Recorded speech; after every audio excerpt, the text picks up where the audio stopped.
So, welcome everybody to the Friday night farm stream. I'm Stephen Reichert. This is Rowan Ridge Farm, and I appreciate you taking a little bit of time to sit down and kick around some ideas with us. Our mission on this channel is to make America farmers again and to commiserate about all the joys of small farming.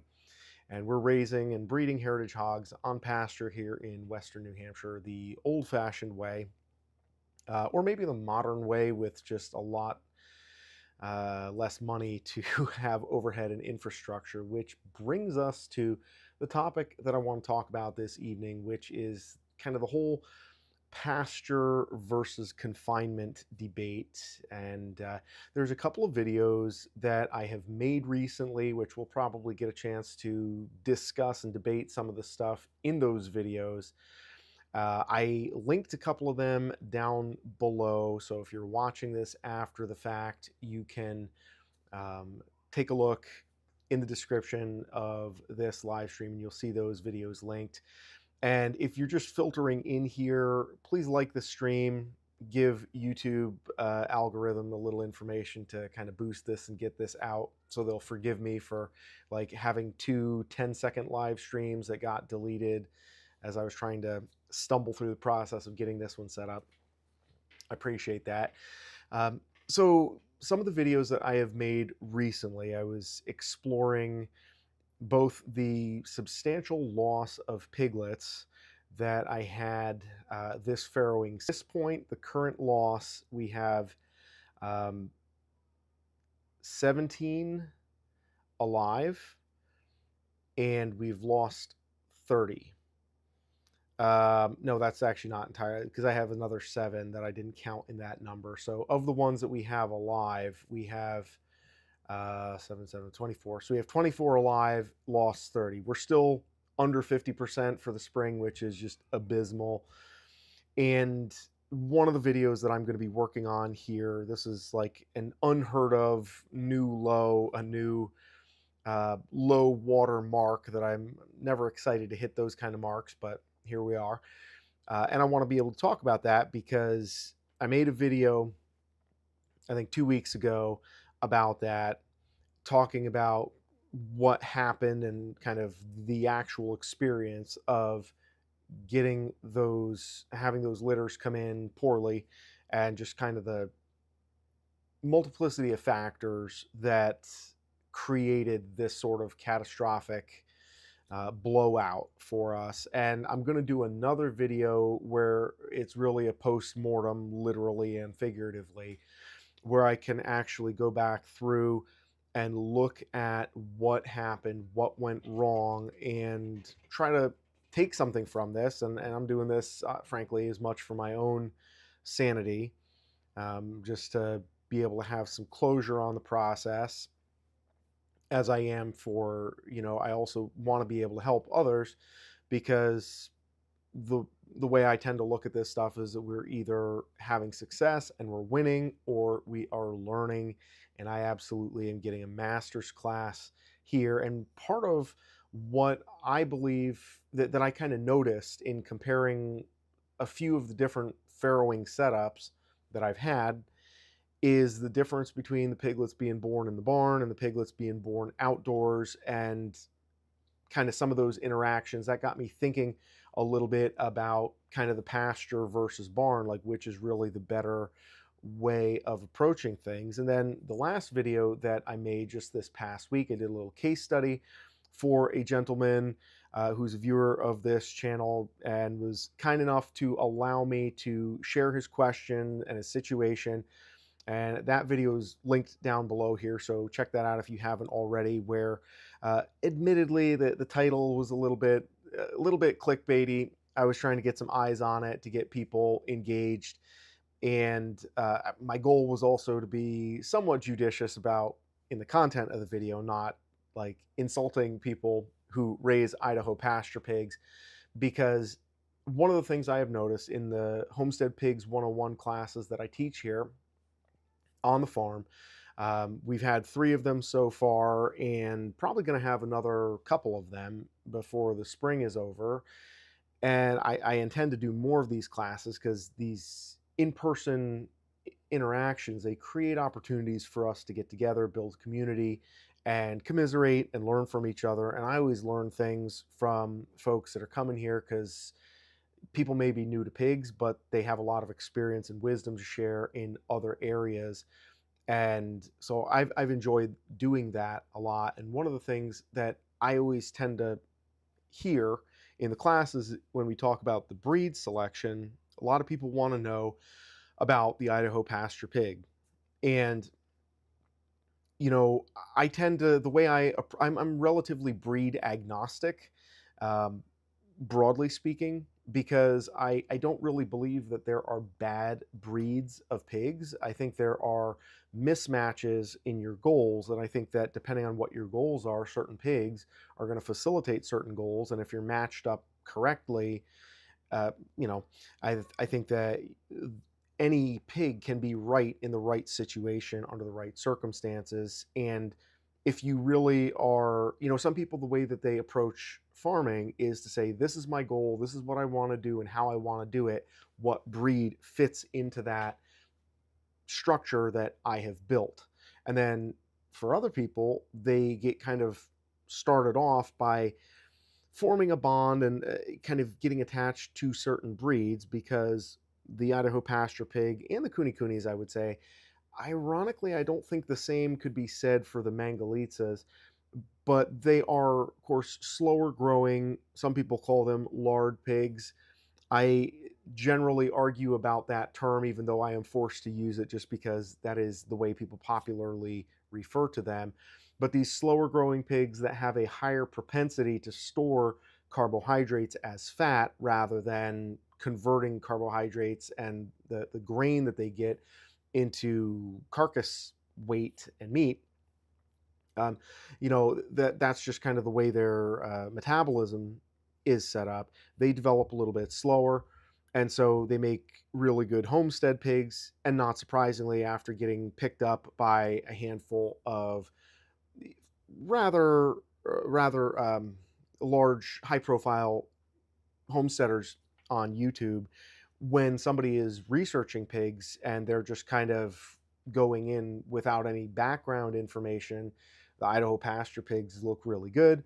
And so a lot of people come in and that's kind of where their mind is at. And when you come in attached to a breed, you can build a farm around the breed based on the breed that you want to raise. For example, I mean, this is something that doesn't really happen to the best of my knowledge. Maybe in like other parts of the country, but not a lot of people say, hey, I really want to raise like commercial hog breeds. Don't give me any of the red hogs. I want pink pigs, pointy ears, temperature controlled barn. Like, what do I have to do to build an infrastructure around these commercial looking pigs? A lot of people, it's the opposite, but you can kind of approach it from either end, where either the pigs fit the farm or the farm fits the pig. And that was kind of what a big part of what I was getting at in the video that I did about that case study for the gentleman who was asking about, kind of how he could improve some of his financial returns with and cope with the fact that the Idaho pasture pig are a little bit slow in getting to butcher weight, and you can't just put the grain to them and get them to have, be ready for the butcher and have the carcass be one that has a decent amount of meat on it in proportion to the fat. Because if you just try to rush the process with more grain on the Idaho pasture pigs, it's going to be um, it's going to be more of it is going to be represented in fat. And so you're not really winning anything by putting the grain to them to try to make them grow. They're meant for a farm and a system where they have time, and where there is pasture and access to high quality forage and management. And if that is done, then they can be a commercially viable pig, but you have to build the business around the nuances of that animal. Um, so, anyways, that's kind of a little bit of what got me into thinking about what some of the pros and cons of the farm, or I'm sorry, the method of farming that we're using to raise our pigs, whether pasture is better, and what areas of pasturing pork is better for the pigs and also better for us as farmers, because end of the day, it's not just about them, it's also about how sustainable this is for us. I want to make America farmers again because I want farming to be something that is enjoyable and common and a part of a positive part of our culture, not because it's a thorn in our flesh and it's my cross to bear, so I want everyone else underneath the same burden as well. And so I think that really looking at some of the pros and cons of both the confinement concepts and also where we are at in terms of, hybrid, because I don't know how many of us who are interested in pastured pork are doing a pure pasture operation as opposed to a little bit of confinement, a little bit of pasture, and where we kind of dabble in between. And I'm interested to hear from you guys as well. So that is my opening preamble. I'm going to jump into the chat here for a second. I see we got 3 people. We're kind of back and forth, 5, 3, lower numbers here tonight, probably because I started late and also had a couple of false starts, but folks hopefully can catch up. Oh, there was one more thing here before I jump into the chat. There was another gentleman, B Mills Farm.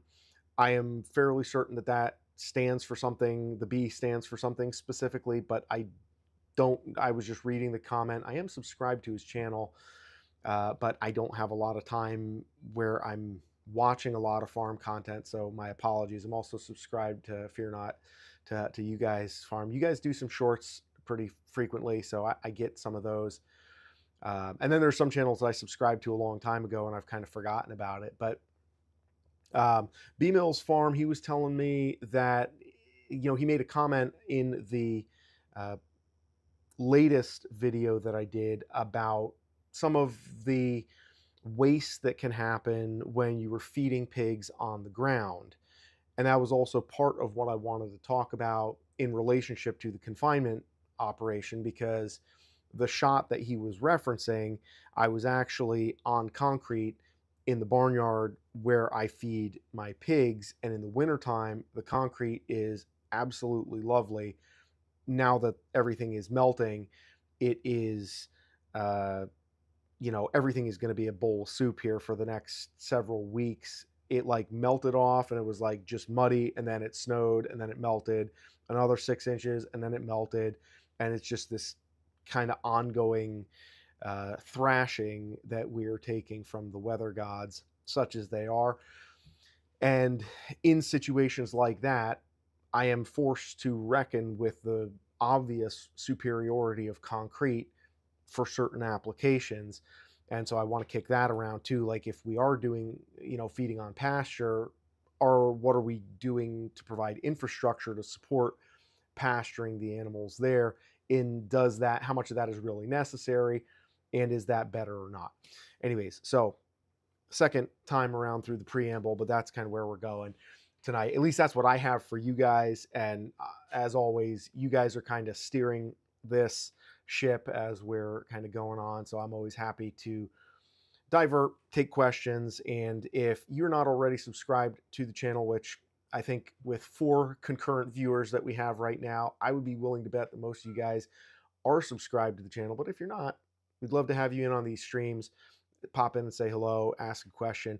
I'm actually going to try doing a poll here at some point. Going to get a little fancy and start getting into kind of building out the live stream so it's more than me just like ranting and answering questions. Also, this is not branded with, this is not farm branding, but I got this hat off of Amazon because I liked it and I wanted to have something that was piggy to wear. And so I've got that going on. Of course, we also have the, which way are we going here? Yeah, the farm mugs, very heavy duty. Some of you have these already. But yeah, like and subscribe, guys. We want to have these conversations. The conversations are fantastic. And, we got on big nights, we have maybe 10, 15 people in here. And it's a really good opportunity to hear questions and get exposure to what other people are doing and to build a little bit of community, because when I don't know how many of you guys work off the farm, um, but maybe that'll be my first poll question here. Um, let's see. Pardon the close up here.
Thank you. Sorry about that. Yes, thank you for the heads up. Okay, we should be back. Should be back. Sounds back on. Yeah. So as I was saying there, the audio cut out. Thankfully, the you guys caught that. Um, Somehow I accidentally bumped the mic switch uh, on the streaming software. Still can't. Give it a second. That's behind a little bit. It should catch up. There we go. Okay, I'm back. Um, my wife's running down the stairs to tell me. I get people telling me in the comments. So I appreciate it. You guys are good. I appreciate you guys being on top of things. But as you probably know, I am a talker, and that's how I think. So I enjoy using these live streams and these conversations to kick around ideas that later usually wind up becoming more concise edited videos. And when I have things going on the farm, when I get into work and I'm thinking about what's going on with the um, animals, and some poor hapless you know person there working in the hospital asks me how I'm doing, they usually wind up getting an earful about, well, let me tell you about the 30 piglets I had that just died. And then they walk off with 1,000 yard stare, and it's like, oh, that's nice that you do that. That's great. But I there's not a lot of people who can relate to what we are talking about and what we are doing. And on some level, being perfectly candid, some of this stuff is therapeutic for me, because when I lose 30 piglets and I feel like a failure and I've flushed a bunch of money down the toilet, fortunately, I think we're going to be okay in terms of covering piglets for the customers. I've touched bases with the ones who'd be affected by the situation, and we've worked stuff out. But there's not a lot of people who can understand that. And in farming, you're probably not surprised to know that there is like a lot of um, I'm trying to think of the appropriate YouTube permitted way to say this. Let's call it self-harm sewer slide.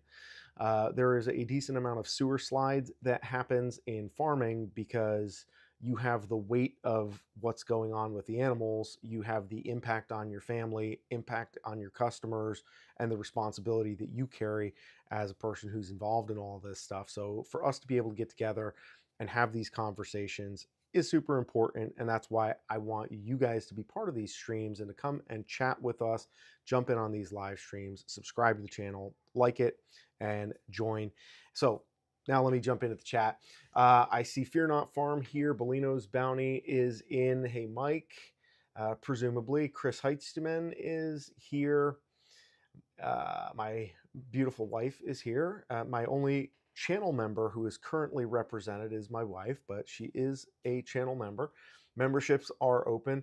Right now, I haven't been doing a ton for channel members because we've got 3, and I'm waiting to get a little more of an idea how I can better serve the folks that are supporting the channel. What I typically do is when I'm uploading my videos, the channel members get a look at those videos earlier, and as Lord willing, the channel continues to grow and more questions and more noise kind of comes at me as we have more people in these streams and stuff. Channel membership is going to be one way to kind of differentiate, and super chats, that kind of thing, both to increase a little bit of channel revenue and also to help filter out folks that have questions and stuff that we can really focus on. And let's see. So Fear Not Farm said that commercial pigs are better for litter size, although excellent lard has its own value. And well, let me deal with that for a second. And yeah, I've actually thought about trying to do an experiment, which I promise, just for my wife's sake, I am not going to buy any more pigs for a good while here, because we're chock full of pigs right now.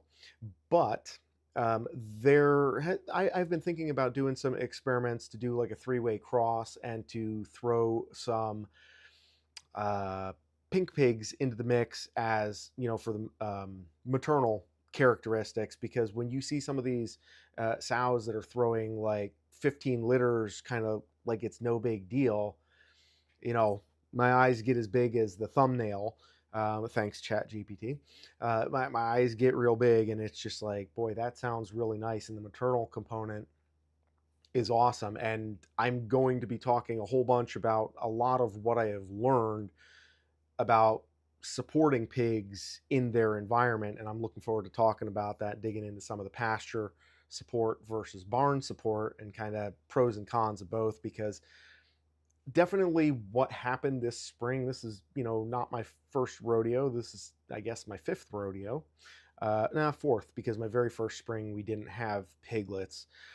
But so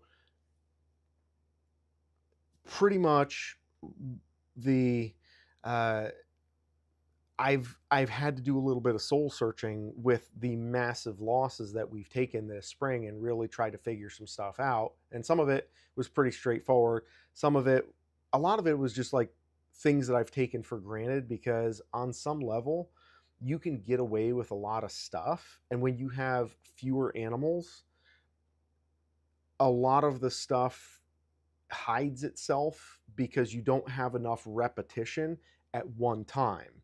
When you have 2 animals and you're having 3 litters a year, you know, some of that stuff you get away with, it's not a big deal. When you're having 10 litters 2 or 3 times a year because you have a lot more animals, that's many more litters. And if you're letting stuff slide, there's many more opportunities for those mistakes, those oversights, laziness, poor judgment, all that fun stuff. There's a lot more opportunity for that stuff to bite you in the keister. And so that's kind of a lot of the stuff that I'm looking at. Fear Not Farm says, that's what happens to me all the time. You should hear my conversations when somebody's asking about Iran or Israel. They get more than they bargain for. I am begging for people to ask me about that at work. I'm like, please ask me. Please, I want to talk politics so bad. When I was on the floor, oh my, I like, they made rules about not talking politics at work, but at the same time, I also figured it wasn't really fair for me to deny somebody a conversation if they asked me.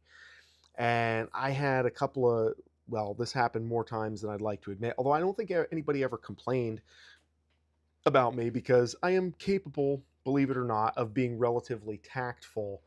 I had this old lady from Vermont. She was wearing glasses much like mine. She's like 80 years old. So that should give you an idea of, you know, how many Subarus she's driving. And not that there's anything wrong with that, but uh, we're watching something, and this was back in the good old days when I still believed in somewhat in the ability of our Trumpkin to perform some of his comedy routines that would ultimately bail us out. this is pre his getting elected a second time, and kind of dispelling some of those rumors. And she was just all like wrapped around the axle about, oh, he's a felon, there's all this other stuff. What do you think? And I was like, uh, can I, are you, this isn't a trick. Like, you're not recording me. I can actually answer. And we actually had an interesting conversation. And it's just funny because you can tell there's people that live in such an insulated fashion where they've never had a good faith conversation. Like, they watch CNN or they watch Fox News, and it's one or the other, and they haven't actually had to interact with somebody who is from the group that they've been told are literally the devil and just want to, ruin your life and everybody else's life, all these terrible people. And so I got to have a very nice, pleasant, respectful conversation where I engaged using the Socratic method and asking questions about, well, did you know this? And what do you think about that? And where are you getting this information? Did you realize that, there's a lot that you don't hear? And her big thing was that he's a racist. And I was like, oh, could you tell me more about that?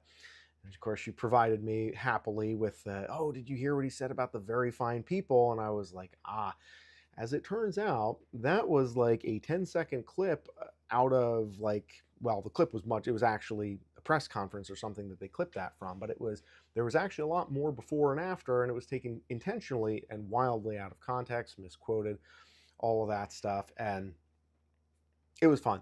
Anyways, yeah, I have a lot of uncomfortable conversations with people at work, and even like professionally, what I do in the hospital, I'm a diabetes educator, so I get to talk about metabolism and carbs and protein and micronutrients with my pigs. But I have type 1 diabetes, had it since I was 16 years old. I'm 43 now, and I get to deal with metabolic issues when we're talking about pigs, and especially in the pasture context, because making sure the metabolic needs are being met as pigs are growing, that's not a small thing. And guys, if you're just finding your way in here, please do like the stream and subscribe to the channel. I just want to put out a little pitch every now and then just to make sure that as new folks filter in, we're able to bring more of you into the community here so that we can do more of this more often.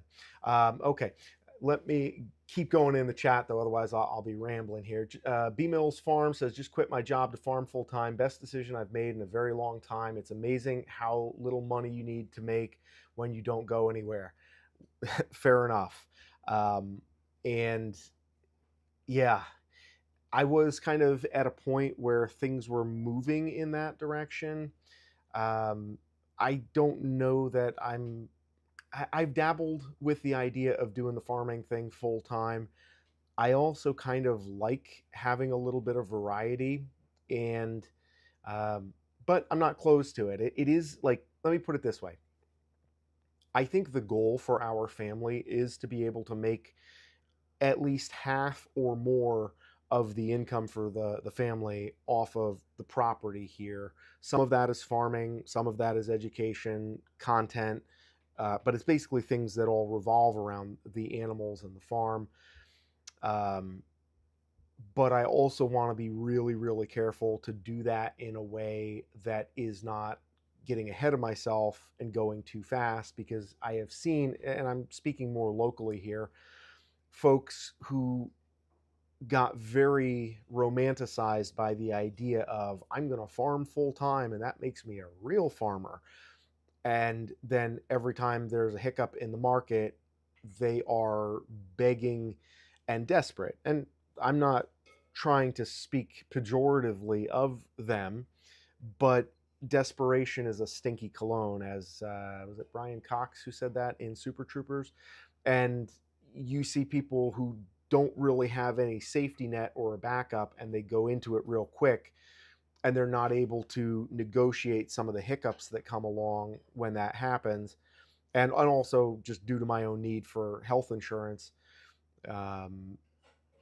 Yeah, but anyways, that's enough about my views on that. But that's badass, and my hat is briefly and literally off to you for being able to do that, and because that's a big commitment. That's big, and I absolutely wish you all the best, and I appreciate you coming around and hanging with us for the live stream. I want to talk a little bit about feeders on the pasture, and like literal feeders and also feeder pigs.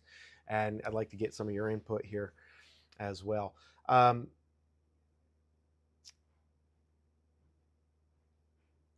just reading the chat here. B Mills Farm says, keep your eye on the prize, keep debt as low as humanly possible, needs before wants. Yes. Oh no, Chris has snow. Well, Chris is in Alaska, so we have a good diverse representation of climates up here between New Hampshire. We got Texas in there.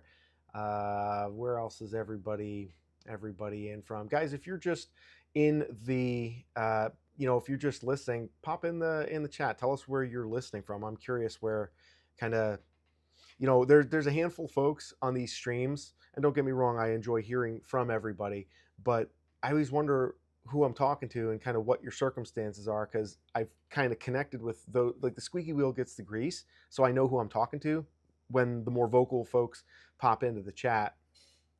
But I always kind of wonder when I see some of the numbers go up, and I'm like, there's like however many people, like 10 12 people in the stream, but I didn't hear 10 or 12 people commenting or talking. So I'm always kind of curious, like what you guys are doing, why you're in the stream, what is it that we can do for you, and kind of what you guys got going on, where you're listening from, and some of that stuff.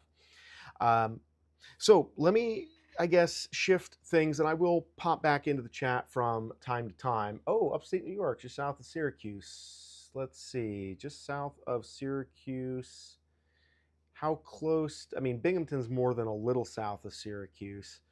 But dude, that is so awesome that you are in upstate New York. I went to Binghamton University my first time through college, got a degree in English and philosophy. The philosophy companies were not hiring, so I wound up going into rock climbing and mountain guiding and adventure sports for about a decade.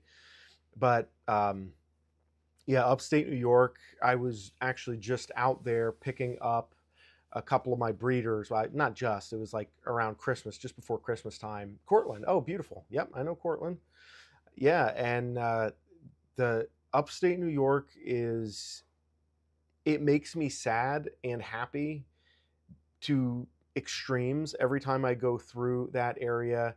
And I was actually I kind of went through the central part and then down into like near Hancock, and just seeing because I grew up fishing in the Catskills, and the beauty of upstate New York, and seeing how it just got completely like the tail wagging the dog between the city and Albany, just destroying the opportunities for farming at the scale and the culture of farming and agricultural production that used to be like the norm in upstate New York. And seeing all of that land, oh man, it breaks my heart. What an amazing place. And I'm speaking kind of generally, but I've acquired more than a couple of my breeders from farms in upstate New York. My Berkshires, a couple of my Berks come from Gray's family farm, I believe, or Homestead family farm, up like Fort Drum up north. And then there's got a couple of old spots from a fella who's near Troy. A couple of my Tamworths, there's a guy, James Hodges, who does Tamworths down there near Delhi. And it's a very vibrant agricultural area, and I'm thankful that there's still people out there working the land. Financially speaking and logistically, I'm in New Hampshire, and that's kind of the way it is. I kind of got to hoe my own row, so to speak. I can't. But every time I drive through New York, I'm driving and pulling the trailer and texting my wife saying like, oh man, can we move to New York? Because we both came from New York originally. I grew up in upstate New York. We got Fairfield County in Connecticut.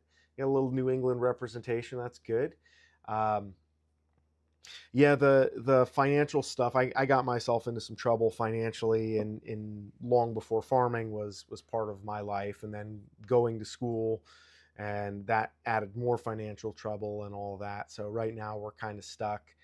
I say stuck, but I honestly, we were very, very, very fortunate to find the place that we did. It was a blessing, and I refuse to look at it as any other way other than divine intervention, because it was at a time when this place could have gone for a lot more money. And the gentleman who owned the place, he liked us, and he liked the fact that we told him, hey, we're here, we want to raise animals, we're going to figure it out, we're going to have a family, we're going to have animals, we love what you did in the 30 years or so that he built this place, but raised a family and did all the stuff that he was doing, butchering and whatnot.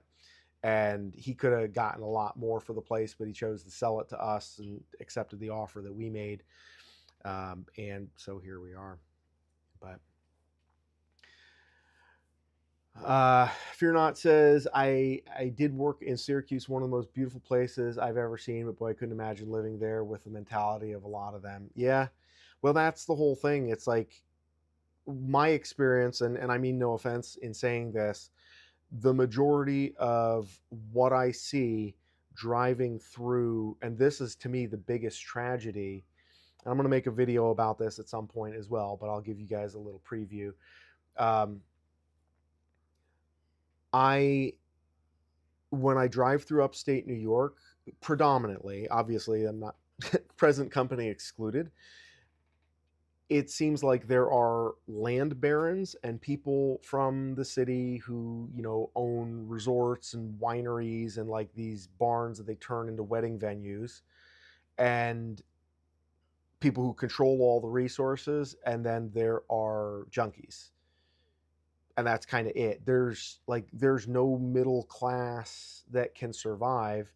And this is literally what's happening to rural America, is that the middle class is being gutted and removed, and the towns are losing their tax base because the boomers kids, the millennials, all move out, and then whoever is left there, everybody is scared of the fact that services and income and tax bases are going away. And so rather than say, okay, it's gonna be like pioneer days again, we have to re-pioneer and resettle this area. Bigger families, fewer resources, more elbow grease, more people that want to go out there and settle the land. uh, Everybody just says, no, no, no, we need to raise the taxes. At least that's what's going on in my area. And it's just the number of actual wage earners that can afford to come in and pay outrageous taxes is just, nobody wants to move here, because it's like the taxes are out of control, and nobody wants to cut the services because, well, we've had that for however many years now. Why we're supposed to have get out of the centralized school system, and where are the kids going to go to school? Oh, they're going to be, they're not going to have education. And it's like, Abe Lincoln was educated in a one-room schoolhouse, and the guy wasn't exactly he wasn't a simpleton. I'm pretty sure that we could figure out how to educate people and save a little bit of money and not have to pay for like union teachers who are getting a scheduled raise for their 180 days of work every 3 years. It's baked into the cake, they get a raise. Am I ranting? I think I'm ranting. But yeah, let me finish the rant, because this is life in a rural community. Um, yeah, it's incredibly frustrating, because at the end of the day, they're just going to kill the golden goose, and the retirees, their incomes are going away and they're not being replaced because no families are moving in. I'm in here because I want to farm, but at the same time, how long can I afford to do that when the property taxes are just squeezing and squeezing and squeezing and squeezing, and nobody actually says, hey, where are we going to be in 10 years if we keep doing this? Let's try to find a fix. Um, yep. And so, yeah. Oh, Northern Lightfoot. Hey, Mr. Lightfoot, we got another channel member in the stream. That's awesome. Um, Yeah, just a few acre farm. They're also in upstate New York. Yeah, and B Mills Farm says, I strongly dislike New York, but I got land and a home that I'm married to. The taxes here are by far my highest monthly expense. Yeah, the land there, boy, it's beautiful. But I appreciate the fact that you are holding your ground and that you have chosen to marry that, because there's a lot of people that just cut and run. And at the end of the day, that's the reason why rural communities have gotten overrun by the people whose mindset is based on extracting resources rather than creating to provide resources. Subtle difference, but massive impact in terms of the reality between those two mindsets. And the people who wanted to create, they just said, the hell with it, I'm going to go somewhere else. And we're now at a point where there really isn't anywhere else to go. And even the small towns, the people get in there and they work their way into small town politics, and then they just kind of shift gears and squeeze the little people out, out of the decision making processes. So yeah, it's important to have good people who are married to the land and production and agriculture that are sticking it out, because that's ultimately, there's no quick easy solutions. And this is going to be another live stream that we'll do and kind of kick around the video that I'm going to make in the next week or two about the rural communities. But there isn't a way to just, like, there's College Hill Homestead, I think is the name of the channel. Old gentleman from Kentucky. He was a former college professor, I believe, but he's also a good old boy and homesteader. And he has a lot of interesting videos. And the one that I watched the other week, we was talking about the collapse of rural America. And one of the things he was kind of asking for or suggesting as a solution was, well, we need to have the government come in and start some programs or give some money.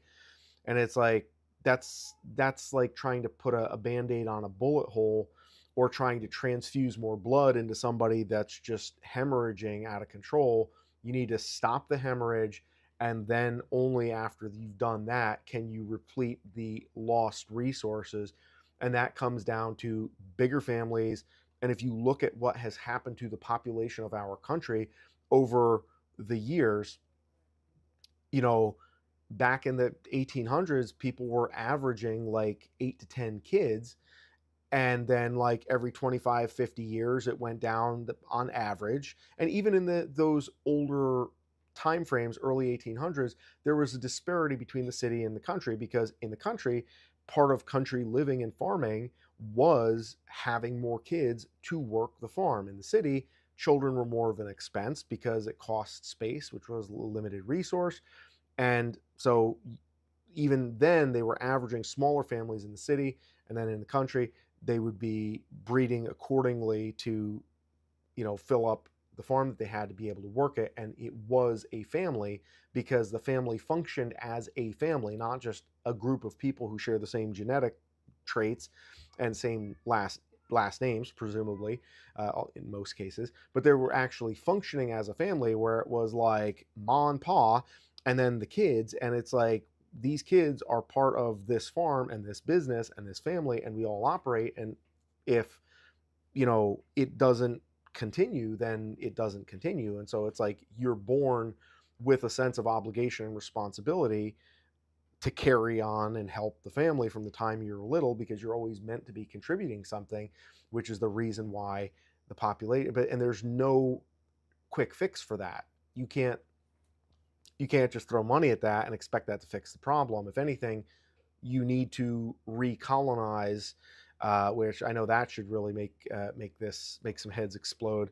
Although I don't know how many of the purple-haired lefties are going to be watching a farm stream like this, but recolonizing and coming back in and applying some of the same strategies that our ancestors did, where it's like, yeah, literally be fruitful and multiply. Otherwise, you're going to be, paddling. You can be up a creek without a paddle. If You're Not Farm says, at one point we considered buying 800-acre ranch in the panhandle of Oklahoma. It was unbelievably cheap. Of course, it's really dry there. But what I like about it is that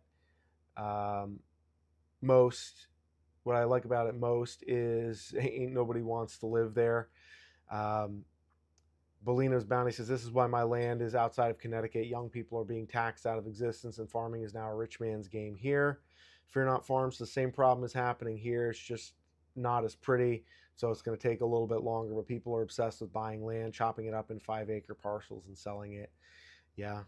Um, well, we'll see. Um, one more, one more. Just put a bow on the social stuff, and then I'll hop into the pasture stuff for a little bit at least. Then you can always distract me. I'm not too difficult to distract with conversations about politics and society at large, because that's as much about like when I'm standing ankle deep in mud and feces, uh, on a daily basis. I'm always forced to confront, like, wait a minute, why am I doing this again? Is this really a good idea? And all that stuff factors in. But I think that with the things that are going on right now in terms of geopolitics, actually, I should do a poll on this. How much the gas prices have gone up by y'all, as you say. Um, I know gas went up from like 285 at the 7-Eleven near me, 285 today. It's been about a week since I went through there. It's now up to 349. So like 65 cents or so. And I think that as this debacle in the Middle East continues to unfold, and like I'm not a political strategist. I don't engage in strategery, in the words of W. I don't know if anybody here is old enough to remember the days when we would get treated to the blunders of George W. on a regular basis. But yeah, I'm dating myself a little bit here. I don't engage in a ton of strategery, but the point is that we're approaching a shaking. I suspect that is coming. And as the shaking happens, where everything lands and settles in is going to be determined. That there's going to be stuff up for grabs, let's put it that way. And I think that um, having our minds set towards this being an opportunity, a time of opportunity to convert hearts and minds in terms of, hey, this is the importance of farming, this is the value of agriculture, this is the importance of community, and like real stuff that we used to take for granted 150 years ago that now is just like completely wild. It's an opportunity, and these kind of opportunities always come with a lot of cost. I'm not trying to paint pie in the sky picture, but this is a time when those of us who take independence, self-sustainability, uh, a culture of community, all that stuff seriously, I think this is going to be a time to potentially um, get a foot on the ladder. How exactly that works out or happens, I don't necessarily have answers to that. And some of the answers that I might have to that are probably such that would get my live stream immediately removed from YouTube. So, you can kind of read between the lines. But I think that there's opportunity here in the chaos. Bolino's Bounty says it's up 20 cents, was around 274, 279, and just jumped to 299. Fear Not Farm says it went from 205 to 295. Northern Lightfoot says $2 in some parts of the country. We get what the taxes we allow. Interesting.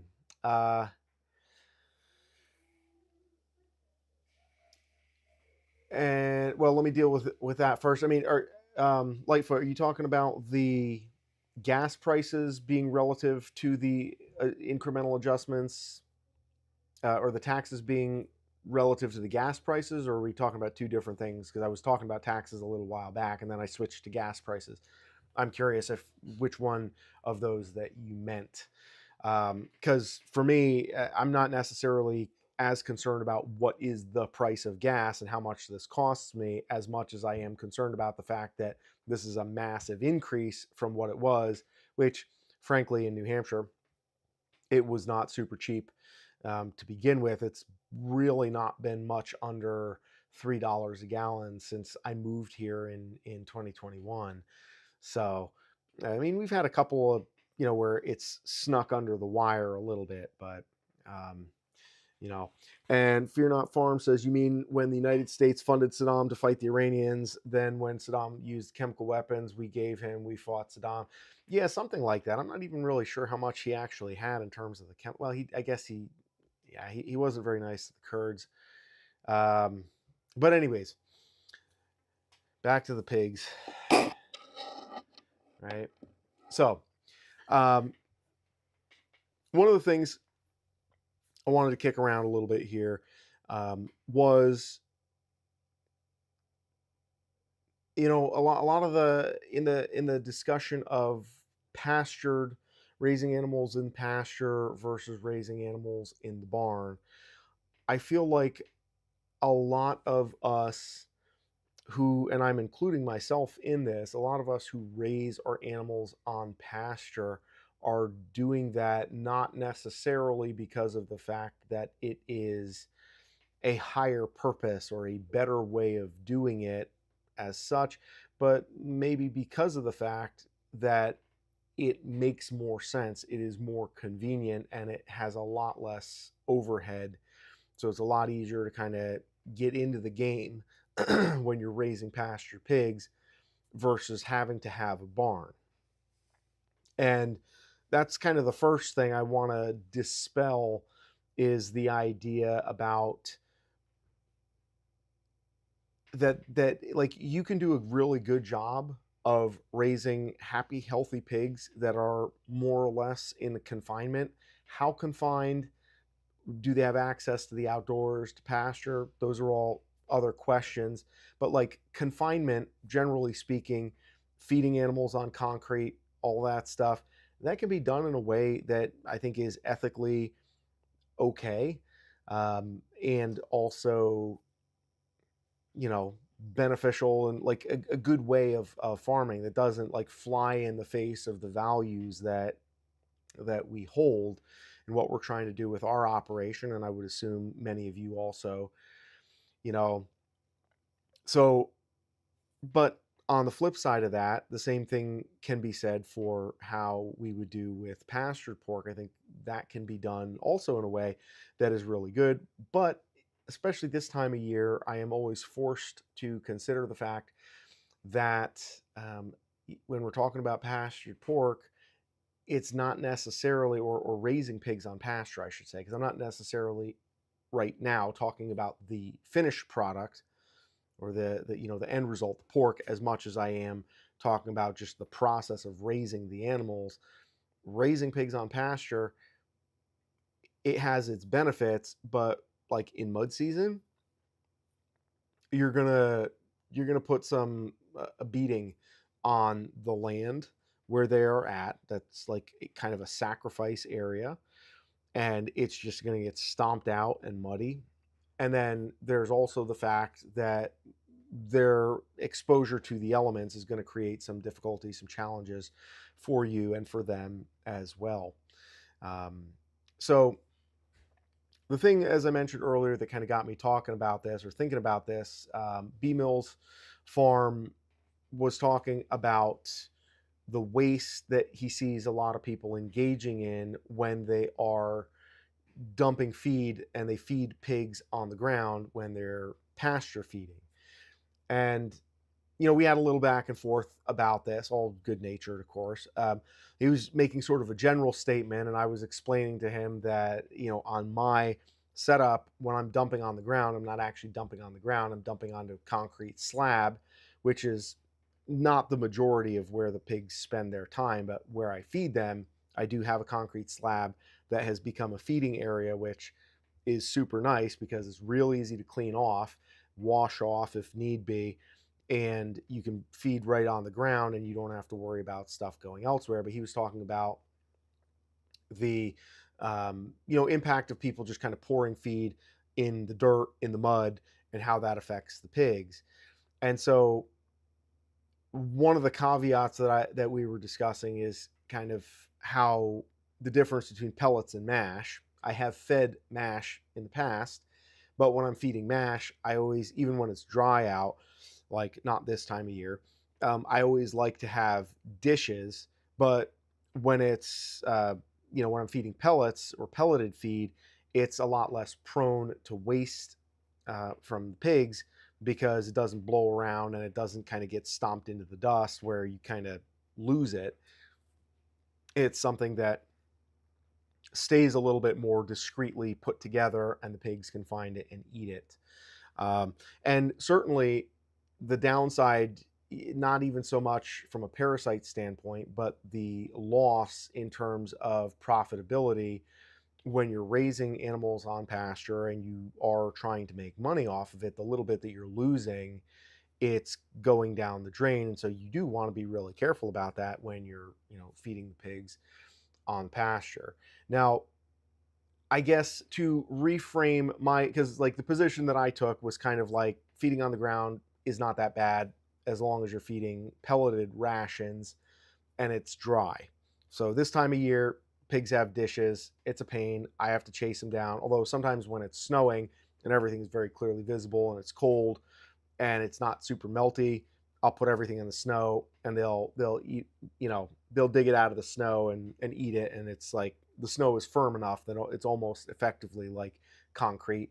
And so it's easy to tell where there's poop. So I can make sure that they're eating in a clean area and it's easier to just dump everything and leave it. Um, but to be fair, I am not feeding feeders in this way. And so it's mostly for breeders, and out in the pasture, they don't have a waterer as such. They're drinking runoff that's running through the field. And so having them get a little extra fluid in the snow that they're kind of eating everything else out of gives them a little more to do.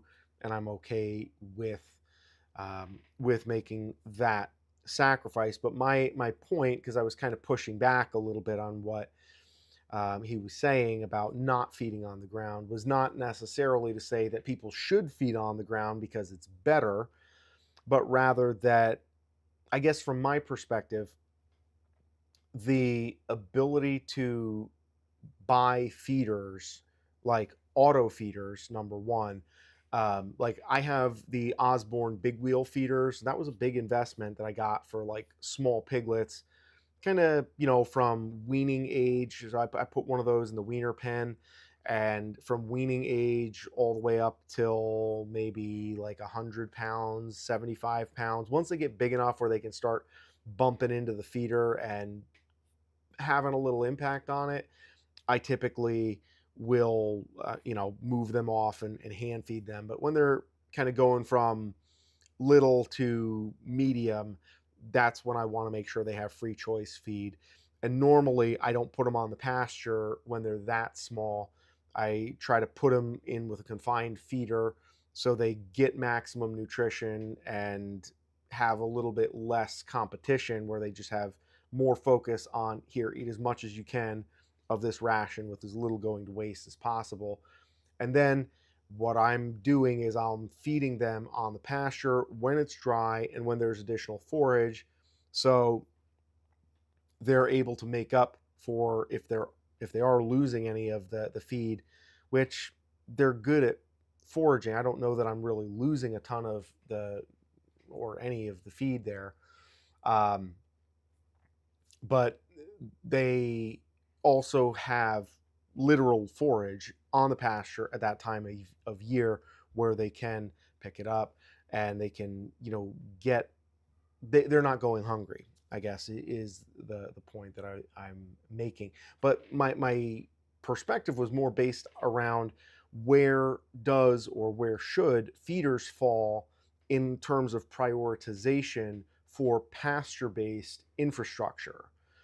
And to be fair, I will kind of play devil's advocate here because I don't know if B Mills is still here, but because I haven't seen him in the chat for a minute. But nevertheless, the you can make feeders, because I'm looking at the feeders that I have down in my pasture, which are kind of like 50-gallon drums cut in half, so that they're able to, keeps everything out of the dirt, out of the mud, and that's where I feed them.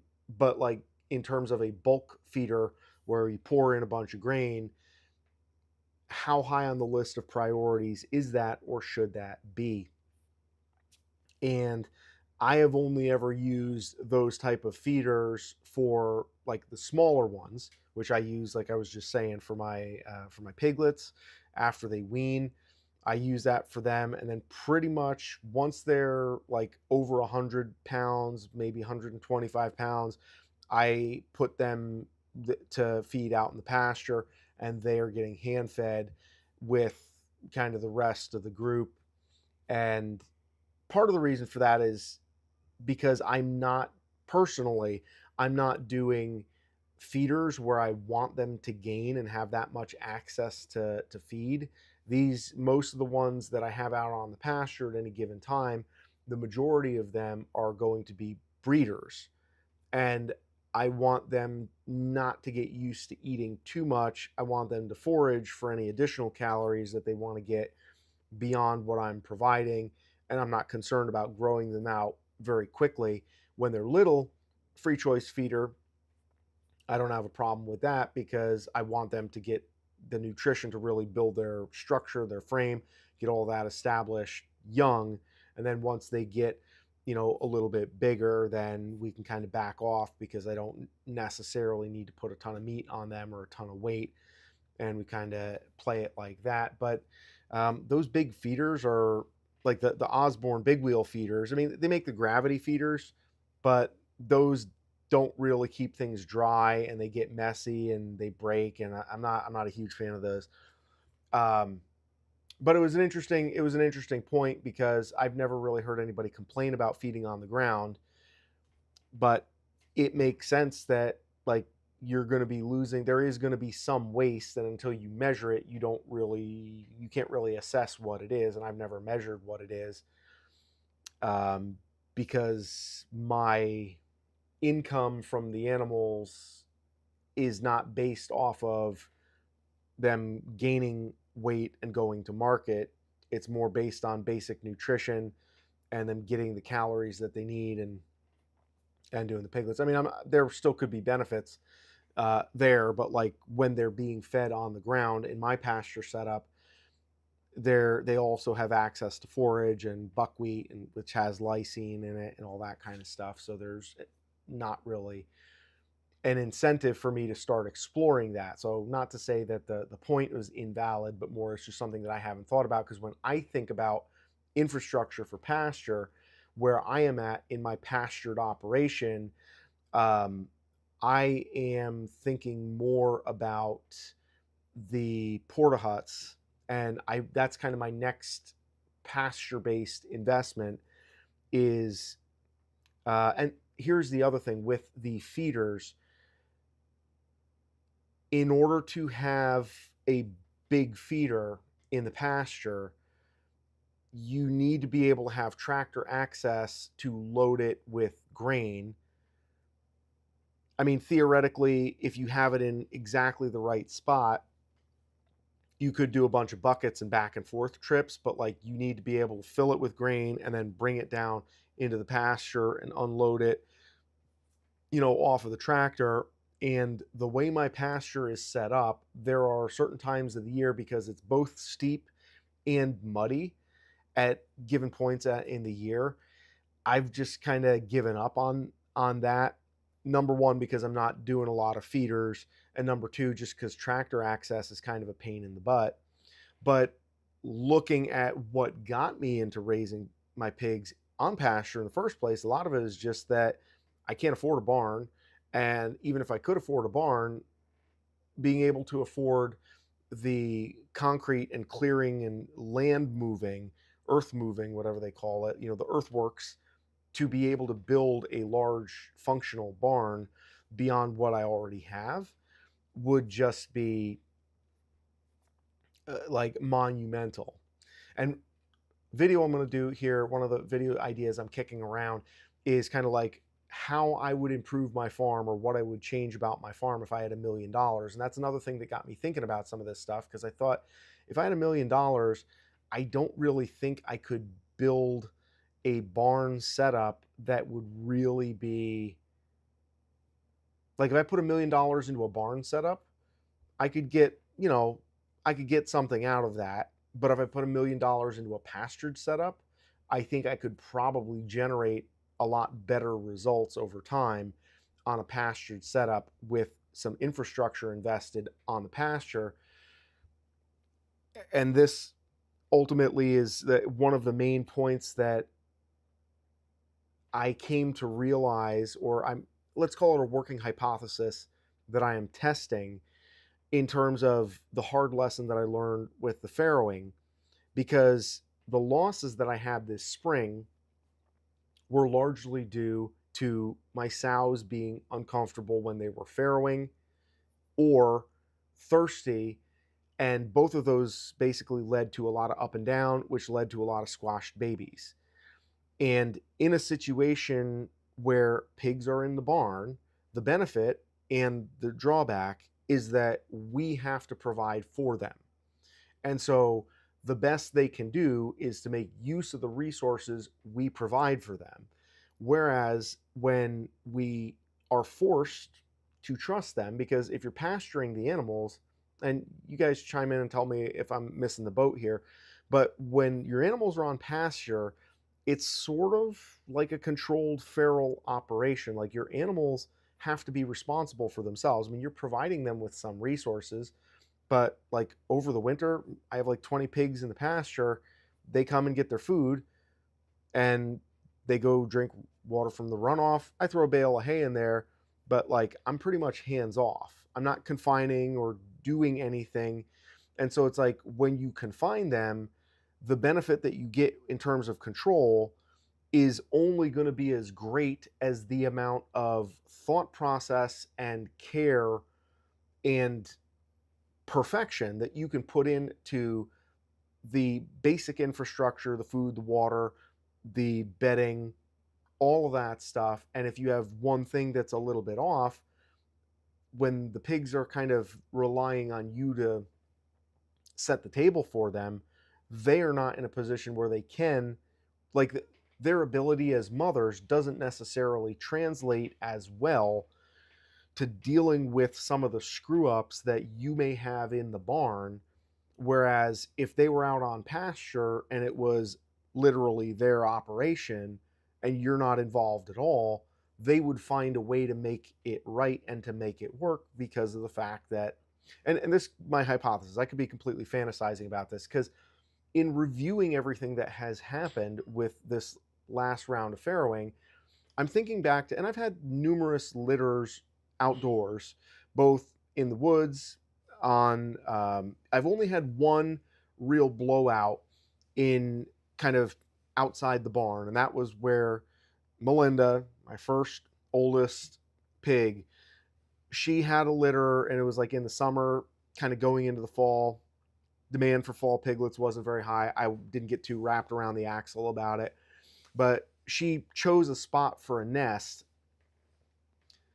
because well, whatever. She chose a spot for a nest that was in a, like in between a couple of trees, and is like in a, like a little dish. And so when she had her babies, and she crapped out like 16, 17 babies, and every time a baby came out, the baby would kind of like try to walk around behind or walk around, but there was like, it was, the nest was too steep. And so the baby, anytime she would turn and then turn back the other way, like the baby would just get kind of sucked underneath, and it was ghastly. But that was a clear issue with site selection of the nest. But with that excluded, every other time I've had litters born on the pasture, whether it's in a porta hut, like, granted, there's other concerns. So I've taken some really substantial losses from predation on the pasture. And the worst predator that I have had to deal with here on my farm when it comes to piglets has been ravens. Maybe it's crows, the big ones, the big blackbirds. And one of my sows, it was the biggest litter that I ever had here. I think she had 18 piglets. And the next day, I came down there, and there was a couple of, like, pretty much just skeletons left there because the babies weren't very mobile, weren't really moving around. And this is before I had porta huts. I had tried building some shelters, but the pigs kind of made mincemeat out of my construction attempts. So it was like, okay, you guys want to do it your way, go down the pasture, have at it. and they did so. She built a nice nest there, but there was nothing covering overhead. The crows would come in, or ravens, whatever, and they would just like get them in the eyes, peck the eyes out, kill them, and then they would just strip them down in a very, very short period of time. And for about 3 or 4 days, I lost a couple of them every single day, where they would just kill them and they would have their way with them. And that, got me. But even that aside, I've not really had a lot of big losses and big blowouts in the pasture. And looking at in the summertime, not summertime, I'm sorry, in the fall, first time gilt, Berkshire. I know Berks are reputed to not be great mothers. My baby Aggie, she was out on the pasture in Porta Hut. It's like single digit temperatures. She had 10 babies, went 10 for 10, first time, champ, like beautiful. And then I have proven sows that I put in the barn, and because the water's freezing and there's other things, like they're just uncomfortable, and they're trying to put their oar in the water. They weren't happy with the way, and I know this is probably me being a little bit anthropomorphizing the animals a little. It's not like they were having a rational conversation about this stuff with me or anyone else, presumably. But like, the impression that I got just looking at the situation, taking it at face value, is that they were distressed, and it's like they just weren't having a good experience of it, and nothing I was doing was making it any better. And I couldn't get out of the way and just let them go, because there's all the other animals, because they're confined in the barn, and it's just is what it is. And certainly I think there's some animals that maybe do better in barns, and I think maybe some do better in pastures. But it kind of occurred to me that, like, the more you try to control, the more you have to control. And if you don't control it fully, then it's worse than if you had set up a situation where the animal is responsible to control that. If nothing else, just from a psychological standpoint, because you could say, okay, I'm giving you what you need. You're the boss. Knock yourself out. Have fun. Bring me back the babies. And if they screw it up, then it's like, ah, man, that sucks. But I don't feel bad, because I'm not sitting in there like reaching in and pulling babies and going through all this stuff. They're out on the pasture. They're more mobile. They're not as fat because they're getting better exercise. Metabolically, they're healthier. They have more control over how and where the nest is being built. They're not as confined. They can kind of come and go as they please, give or take. And they want water, go get some water. Help yourself. Don't bother me. Just let's see what happens, right? And that's kind of the way I've been thinking about some of this stuff. And I'm still working through this, because it was almost like both of those two sows I made that video about, where I lost all those babies, and I had a third sow who also gave birth, and she had 13. She had 13 babies, and only 3 survived out of her litter. And this was an old spot. She's good mama, like, but there were, again, it was just oversights on my part, logistically, I think, and the one thing that, kind of gassed out there. Let me go into the chat here for a second. So Fear Not Farm says, I think it depends on the commodity that you're feeding them. In my case, we feed non-GMO that requires a lysine supplement. That supplement is a powder, so it will definitely get lost in the soil. Interesting point. Yep, that makes sense. I think that's kind of the mineral stuff is what they were feeding in the mash that I used to feed my pigs. And I'm gonna get back to the points you were making up there, Lightfoot. I'm gonna come back to that. I just want to pretend to stay on topic for a little bit. Have I ever used a bulk feeder? I have used some bulk feeders. They self-regulate and they get used to having it. Bulk feeders for adults, I have not had great luck with, because the ones I've used are kind of the sheet metal stand-up, like chute with the doors on them.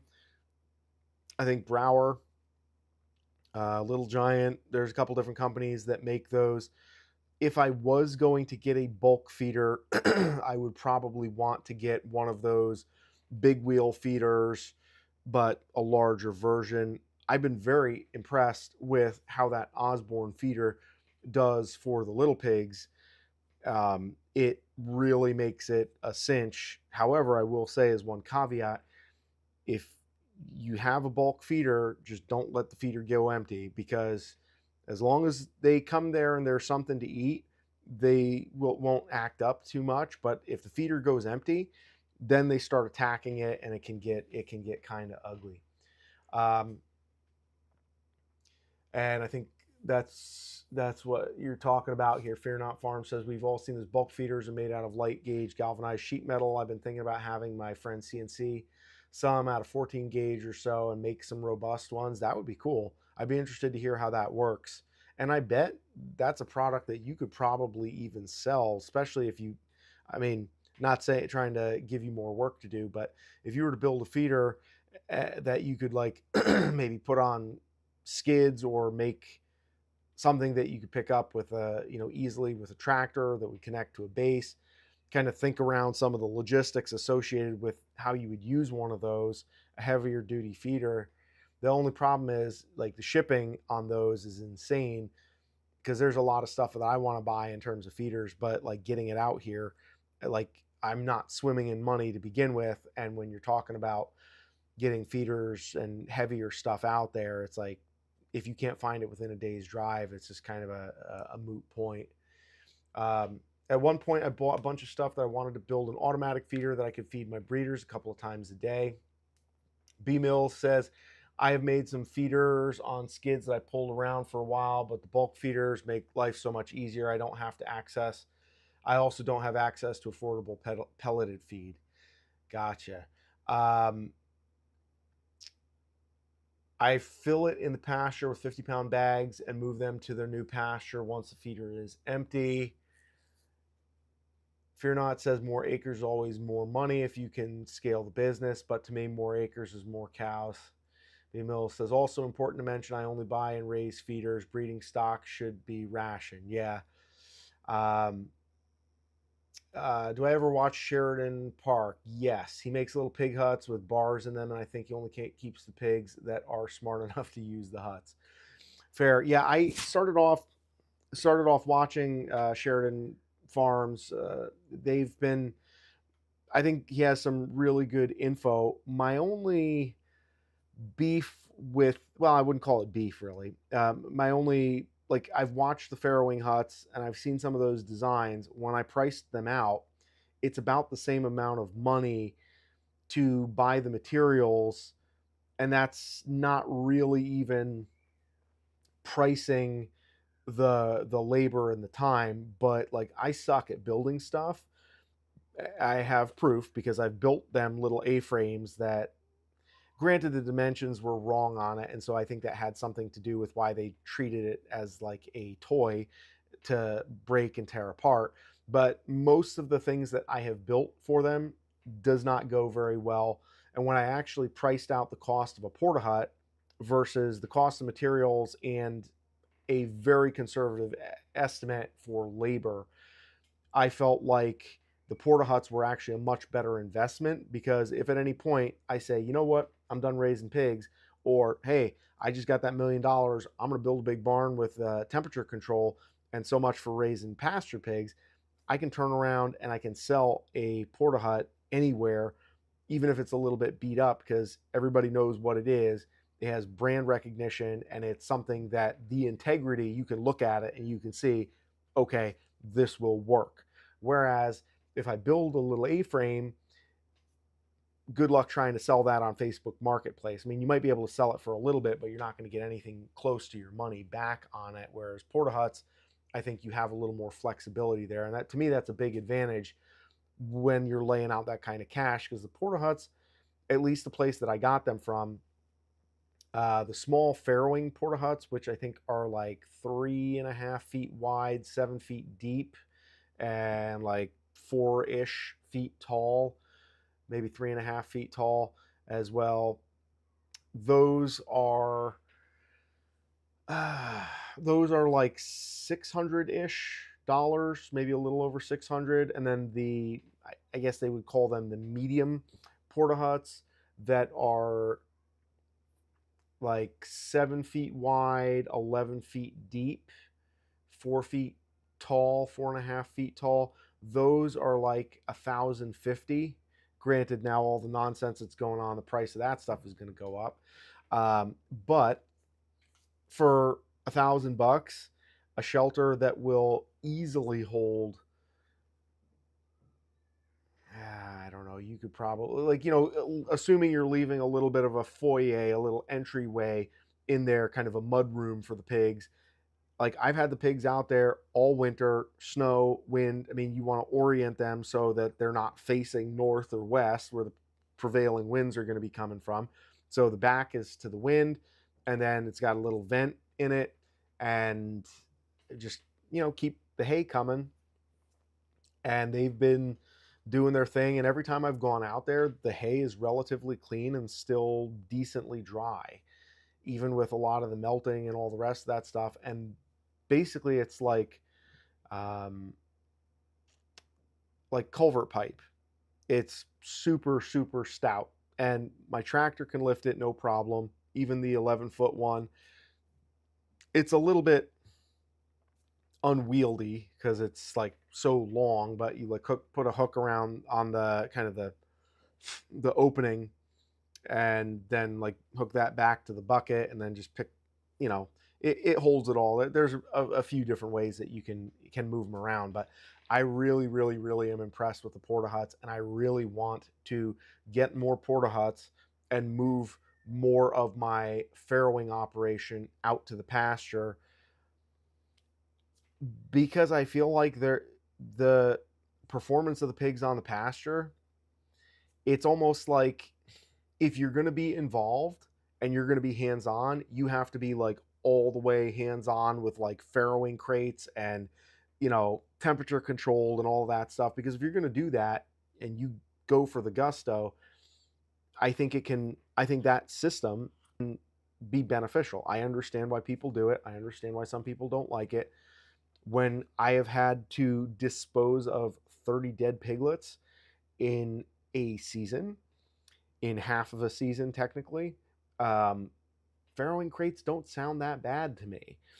But on the flip side, I also think about just giving the pigs the opportunity and just letting them be in charge of it. Because here's the thing: when I really am assessing the performance of my sows in this debacle, I'm also trying to assess, okay, how much of this is there that they did wrong? How much of that is response to things that I failed at providing them with, that they couldn't get on their own because they were confined?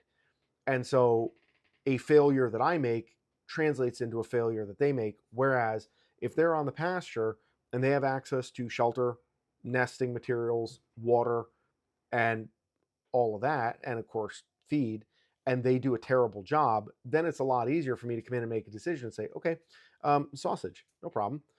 It's very clear what needs to happen in a case like that. But where I'm at, both of those, oh, I started to tell you, both of those sows that I made that video about 2 weeks ago that had the first major losses, they both kind of halfway through their nursing setup. The piglets were about 2 weeks old.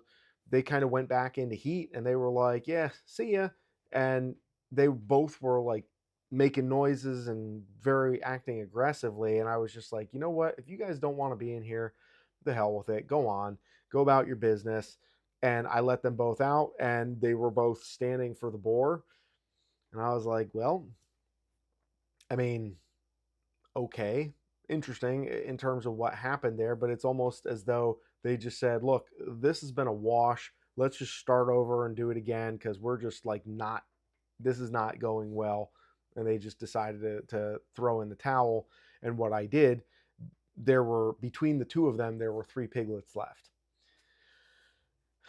And so those 3 piglets I put in with my other sows and just kind of grafted them in. And I'm happy to say that they've been taken in and there was no issue. Even though I know you're supposed to graft them earlier, but I wanted to try to give them a chance with their actual biological moms.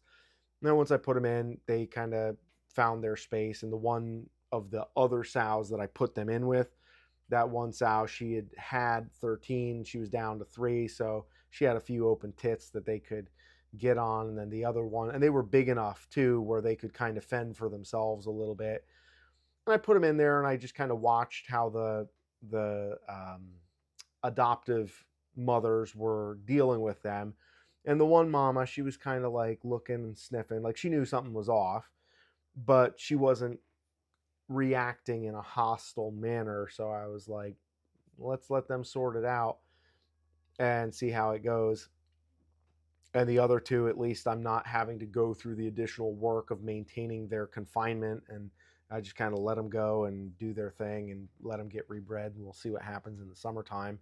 I'll have them farrow on the pasture, see how they do, and see if there's kind of play with that hypothesis.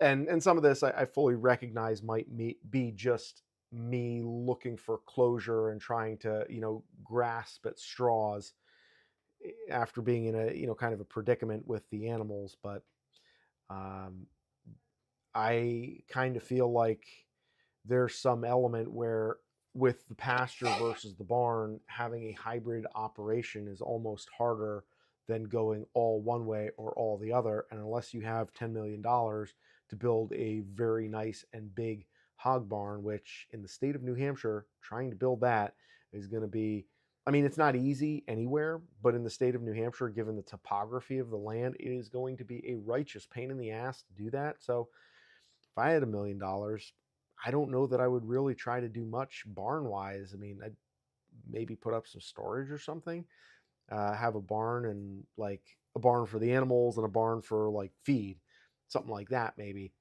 Um, I would probably do some of that stuff, but it would be, I kind of feel like the benefits of pasture are really from a labor standpoint and a logistics standpoint, where you are forced into that relationship with the animal where you have to trust them because you can't be out there in the pasture with them.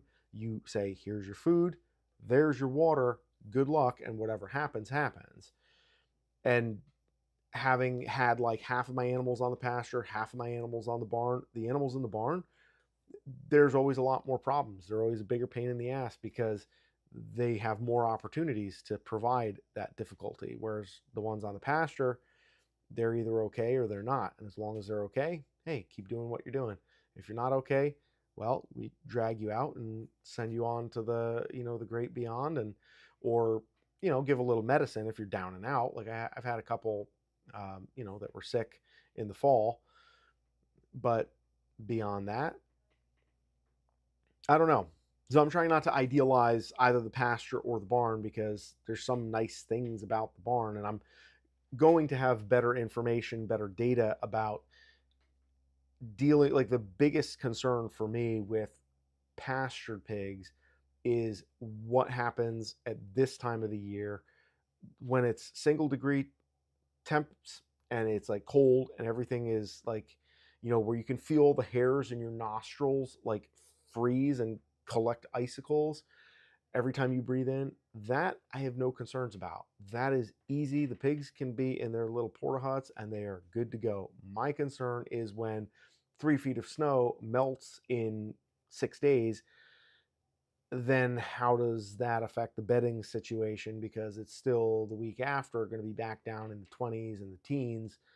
And so it's like, it's going to be a little bit of juggling. But the porta huts, because it's not like on concrete, when there's melting that causes the snow to go away, that water has somewhere to go because the ground softens up, and some of that, at least, assuming that you place the porta huts in the right spot, there's absorption that's happening in the ground, so there may be a little greater moisture. But when you throw a new hay bale on there, it doesn't automatically just turn into goop like it will in the barn where you put hay on concrete. and there's any moisture in there, it goes right into the hay, and the hay just like the capillary action, the hay just sucks it right up. Whereas out on the pasture, there's dirt involved, and that can kind of help mediate some of the runoff. And again, proper placement makes a big difference. Um, where are we here in the chat? Fear Not says, we picked up 2 porta huts, pretty affordable on Marketplace. Awesome. Frame on my home built ones hold up, but they destroy the sheet metal. They make lots of windows. I think we gave 100 each for ours. Wow. If I could find a couple porta huts, I mean, granted, you're down in Texas, if I'm not mistaken, or Oklahoma. I would imagine that porta huts are probably a lot more commonplace down there than they are out here, but out here nobody's giving porta huts away for very cheap, unless there's one farm near me, but they have other pig stuff going on and they're kind of a competitor, so I don't want to go and like offer them give them a low ball offer on a porta hut that they got sitting out in their field. But um, more porta huts, I think, is the way to go, at least for me, because you're not really saving anything by building them. And you can, of course, get some of those, the, what do they call them, the little bumpers for the piglets. You can get doors for them. You can get all these other different extras and add-ons, but it gets expensive. But I think with a good sow, she's going to do okay without a lot of that, and you get a pretty good look at things doing it that way. Let's see. All right, where are we at, guys? We're getting kind of winding down here.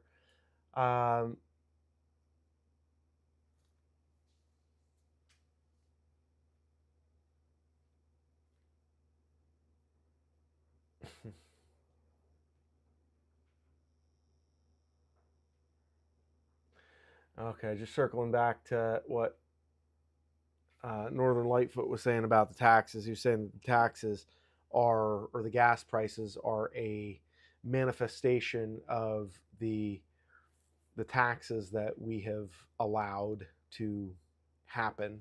And I think there's obviously a lot of truth to that.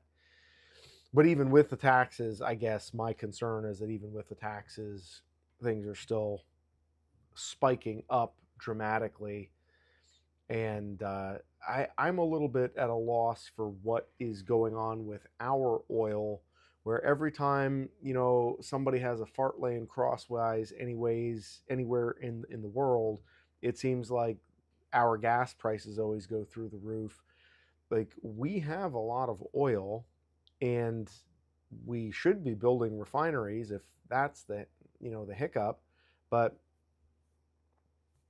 there's a lot out there. It seems to me like we should be doing more to drill for oil and produce our own energy. Let me put it that way. Whether that means building refineries, whether that means drilling, all of the above, we should be doing more to increase our energy production so that, I mean, let me put it this way. I'm not a fan of globalism. I'm not a fan of foreign wars, especially foreign wars that don't stand to benefit us and only hurt us. Not a fan of any of that. But if, let's say, recreationally, we're like, hey, we have all these cool military toys, we really want to go and play with them, and we want to go see what we can blow up with our bombs and our planes and yada yada. Okay, but like, do me a solid, and and by me I mean, like, the people that live in this country and vote and are citizens and have stake in the game here.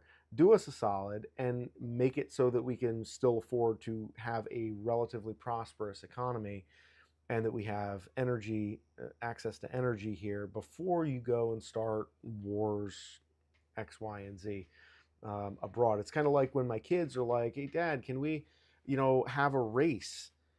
It's like, okay, well, we can play some games and do some races and fun stuff like that, but I'm gonna need you to clean up your toys first, because I don't want to have a race where there's like pieces of Legos laying on the carpet. That's not going to be fun for anybody. And then, of course, you get the whole song and dance about, oh, I don't want to clean up. Well, it's like, well, if you don't want to clean up, then I guess you don't really want to play the game that much. And it's the same thing with starting wars and energy production. We need to be able to cover our own bases. And my wife and I were talking about this earlier today, and I kind of am under the impression that a lot of this is artificial because ultimately people do what they want to do. And so, if our current administration really wanted to focus on making America great again, or even just like solidifying and making our country defensible and hardened off, we would increase our own energy and increase our food. And if you increase energy, that's going to increase the opportunity for manufacturing and all of the other stuff, because when you cut energy, like making energy as expensive as it has been for the last 10, 15 years, maybe even more than that, but as expensive as energy is, you can't do anything, and that cost translates to everything else. And nobody has put any real meaningful effort into repealing the regulations and going in there and actually correcting the problem, which is to increase our supply and getting our own energy and access to that energy back. And so, yeah. Fear Not Farm says, now that there's where you can save some money. Those add-ons will cost way more than if you just bought some square tubing for maybe $1.25 a foot at Harbor Freight and Welder, and you can add the bars on. That's a good idea. I haven't actually thought about adding anything on myself. I just kind of said, let's see what happens. And the Porta Huts did okay, and the mom did okay. So I was like, if it ain't broke, don't fix it. But I mean, you probably could. Yeah. I mean, the thing is, all of the structures that I've built with little creep areas and bars, they've never really worked. Like the piglets don't go in there, and then it's just like there's less room overall. So the piglets still hang out by mom, and if they get squashed, they get squashed. It's like they're not going anywhere else. The only way that I've been able to get them to go into creep areas is if there's a heat lamp illuminating the creep area, and then once they figure out that that's warm and dry, then they'll go and hang out over there. But obviously out in the pasture, that's not going to happen. So it's kind of it's a little bit of a, yeah, it's tricky. But yeah, I would say just get the Porta Huts. No extras, no add-ons. Like if you really want a door, get like a round bale and put a round bale over like right in front up against one side of it, and then that way that functions like a door, and they can like pull it apart, gives them something to do, and blocks some of the wind. And you kind of incorporate that into the structure that they have, and they also have access to fresh hay all winter. Not all winter, but a decent part of the winter. And yeah, there you go. So, guys, we've reached a point in our stream where I would say we're going to be landing the plane here. Like the stream, subscribe to the channel. I appreciate everybody being here, making the time. Again, I apologize for my technical ineptitude in terms of the late streams and the false starts and all of the nonsense that's gone on. I really enjoy doing these streams, and sometimes the technological stuff, it's like it works until it doesn't, and then you get something wrong and it's hard to figure it out. But I learned a good lesson there tonight. We do have some videos that are going to be coming up. If you're subscribed to the channel, you can follow along with those. Definitely going to be doing a video on what I learned from all the losses with piglets, as well as talking about some of what's going on in rural America and the collapse that's happening, and some of the, well, not necessarily black pilled, because I don't think that it's hopeless. I just think that it requires a different mindset in terms of what people are looking for when we talk about solutions, because the problems that we have, they've taken us decades and decades to get to where we are. And everybody is like, well, let's just have a grant to fix this, and we'll be all set. And it's like, nah, it doesn't really work that way. It's going to take a couple of generations to get things back on the right track. And the longer we pretend that there's any solution outside of doing things the hard way and changing our culture and re-pioneering and settling. And I mean, if you look at kind of the way things happened in the colonial days, it was go west, young man. Like everybody was kind of bumping into too much regulations and too much competition in the cities and in the towns. And it was like, okay, well, you want to spread your wings a little bit, go 50 miles that way and see how you like them apples. And people did it with young families. And nowadays, everybody's like, oh, I can't do it because of this, and I can't do it because of that. And it's like people managed to do that with when they were literally taking their life in their hands, and they had, the natives that were trying to scalp them and bash their heads in, on top of the fact that they were, had young families with little babies, and they didn't know anybody, and they didn't have any cell phones, and they couldn't watch YouTube videos to ask, hey, how do I like cut down this widowmaker tree without like getting killed, right? You have all of those things going on, and it's like we need to take a little bit of inspiration, I think, from that, and to re-pioneer, resettle the areas, and use the strategies, ride the horse that got us here. Because if we look at how America was great in the past, it was maintaining a population where we were breeding more, where we had more kids, and we had a future, and families were working together, and they had a legacy that was baked into the cake, because whatever we do, you're going to be inheriting, you're going to be taking over, you are going to be increasing and developing and settling. And again, I know that there's a lot of problems with that, because it's not like everybody can just go and start a farm.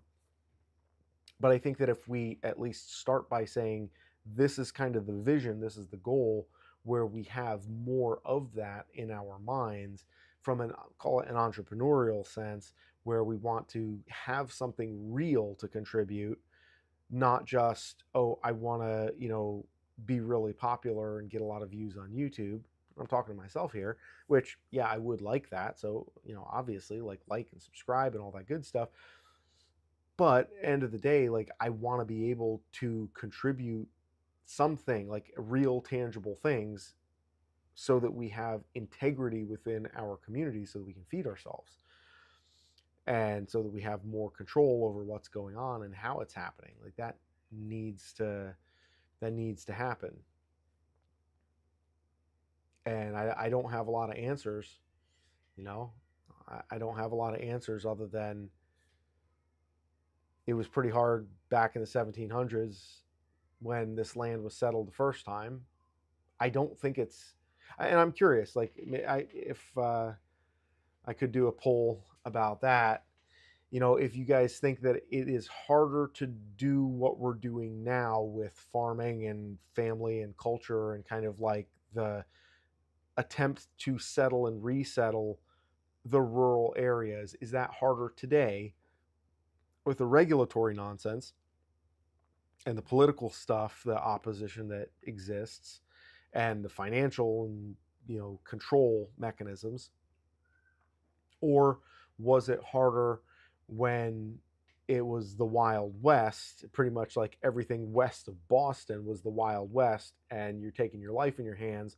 But good luck. There's nobody out there to tell you what you can and can't do. If you can, fight for it and maintain it, you can have whatever you can, fight for, and whatever you can clear and settle and maintain, right? I think about that. It's like, which one is actually harder? And there's some elements where I could see it either way. It's not a rhetorical question. I'm genuinely curious, because, like I say, you could play that one in a couple of different ways. But the point is, it wasn't hard the first time, and there was a method that got it done. And it was hard the first time, and there was a method that worked. And I believe that those methods, like, an overwhelming predominance of people,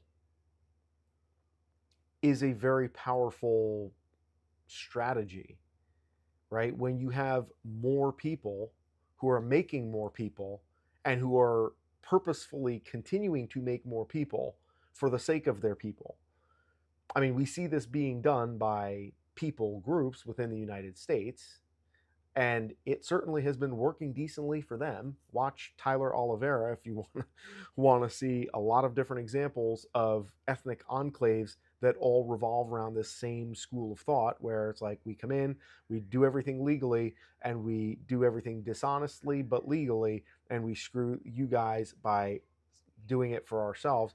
And there's lots of people doing that, and it's like, it is almost a violent takeover, but it's not technically violent. It's like, the whole point of conquest was just enough violence to get a foothold so that you could get families planted, breeding populations installed, and start cranking out families, settling, occupying.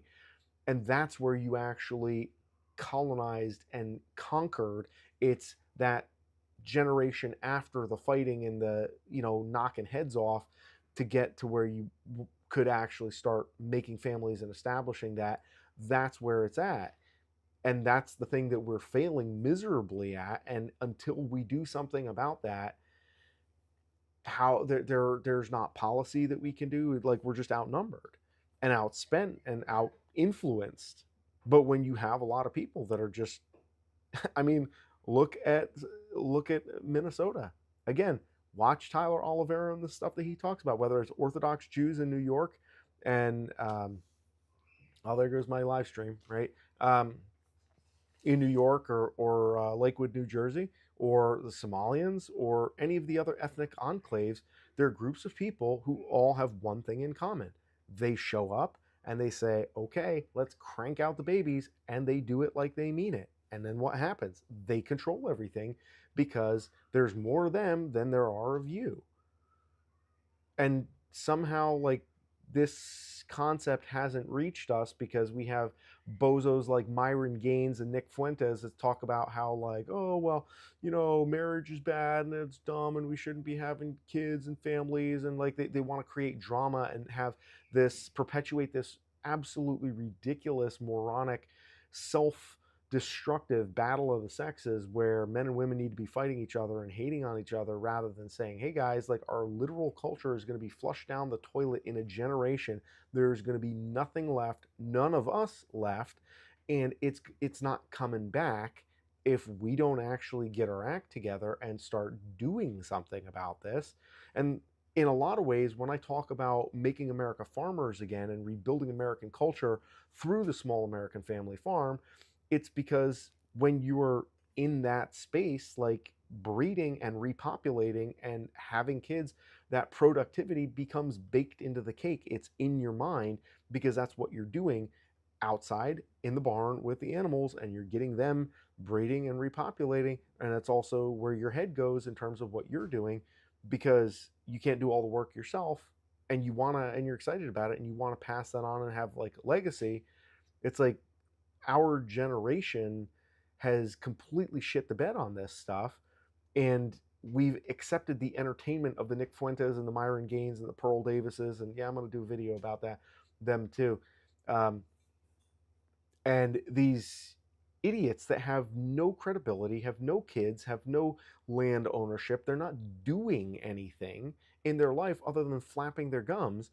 And they're interesting and they make some good points, like from a technical standpoint, but at the end of the day, like, why would I want to listen to somebody like, any of these so-called influencers that don't have any calluses on their hands, don't have any kids that they're responsible for, they have no legacy. It's like, if you ever watch The Office, um, what is it? No, is it The Office?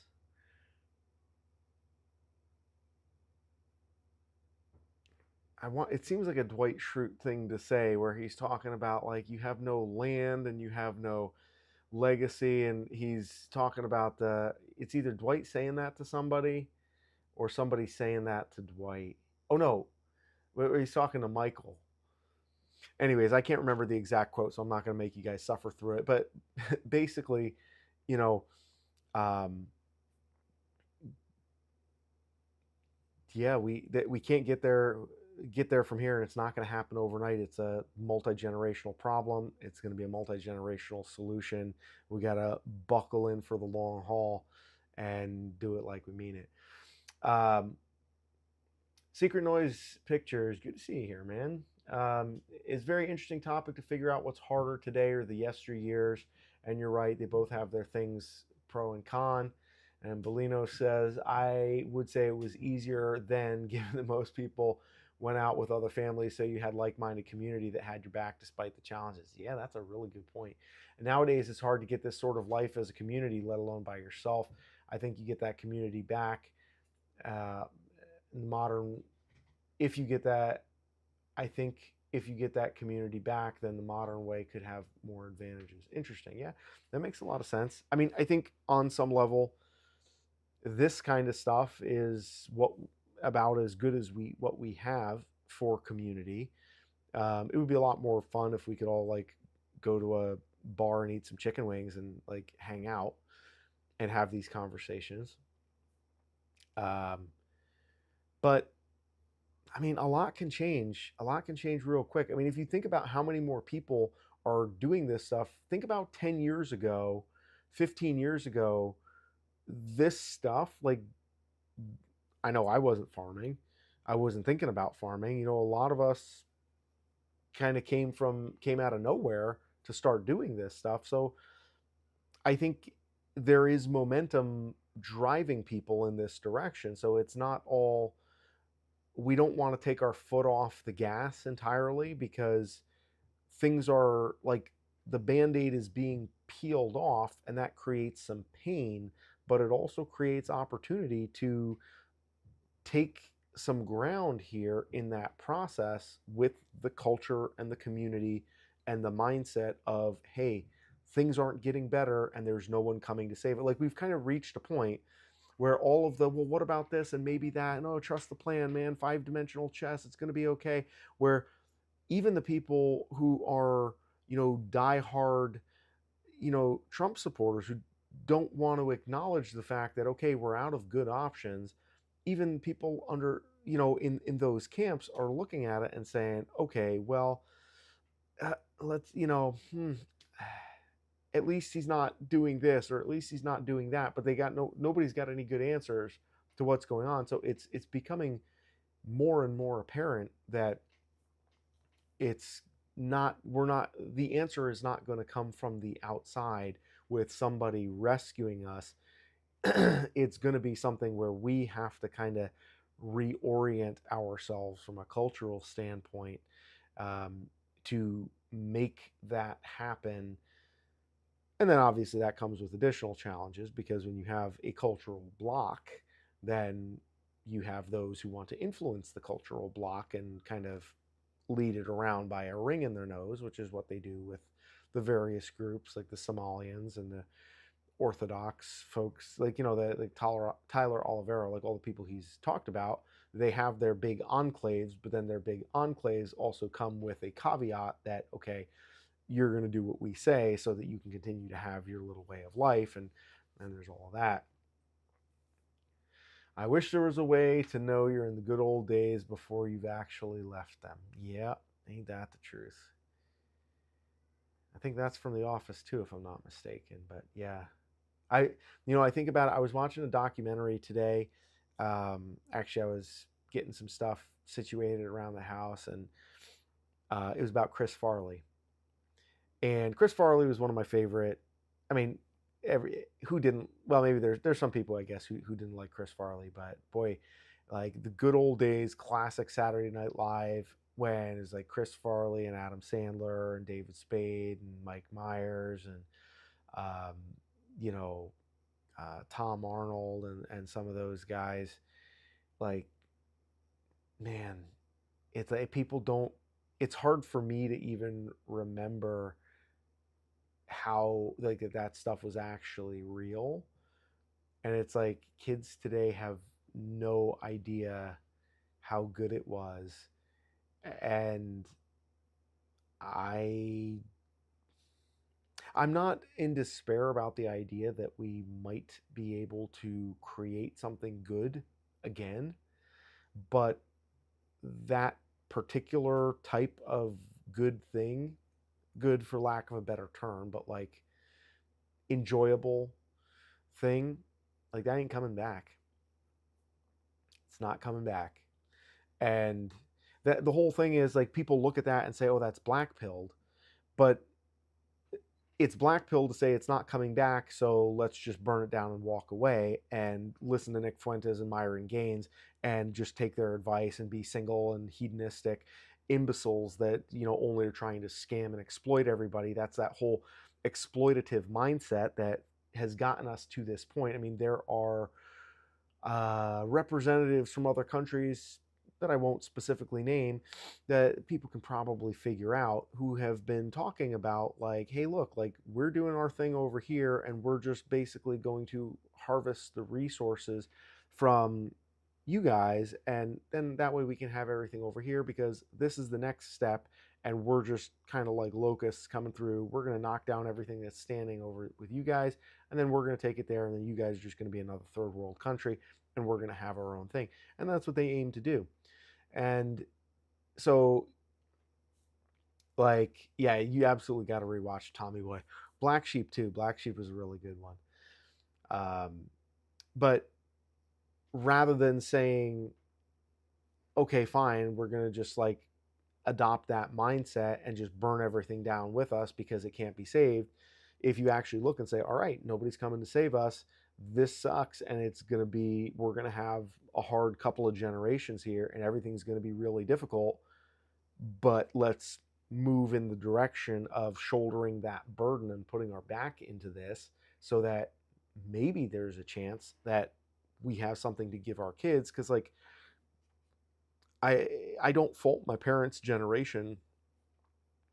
I mean, in theory, like, technically speaking, yes, it is their fault, because they were the ones at the wheel when everything kind of, a lot of the stuff happened, but they didn't see it coming because they were distracted with everything that's going on. But like, when we see what's going on, and nobody's hiding the ball anymore, I don't want to be the one who passes that to my kids and says, here you go, guys, good luck, sorry, I had a little bit of fun, not as much fun as I had when I was a kid, but I was able to grow up and I kind of made it through.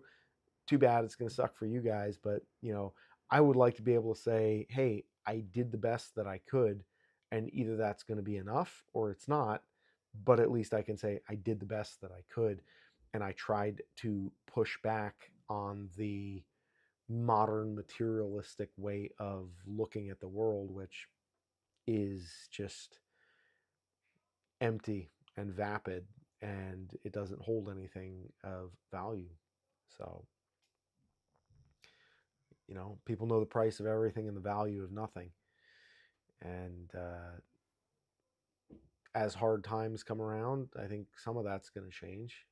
And hopefully we can be prepared for some of that, so that we can be uh, able to, I don't want to say take advantage, sounds bad. I don't mean like capitalize on it as such, but I mean to, you know, go with the direction that the momentum of things is going in. So, all right, guys. Well, if you haven't already done so, like the stream, please subscribe to the channel. We're gonna be doing more of this stuff. I got more videos coming. This was an enjoyable stream, despite all the technical hiccups leading into it.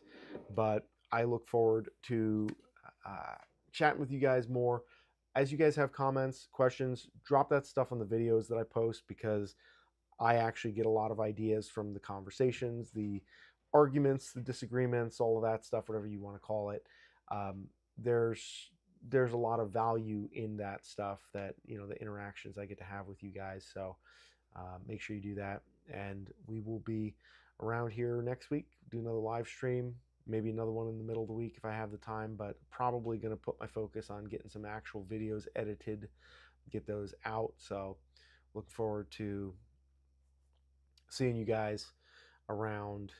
And yeah, if anybody has any closing thoughts, drop it in the chat now, because I'm going to be finishing my coffee and going to bed. Well, technically, I'm going to be going out to the barn to turn the lights off, because I left things on out there because I didn't want the pigs getting too, I want them to have some light. It's been kind of cloudy today. I want things to be a little bright in there for them. So, want to maintain their sleep hygiene, So, all right, guys. Well, good night.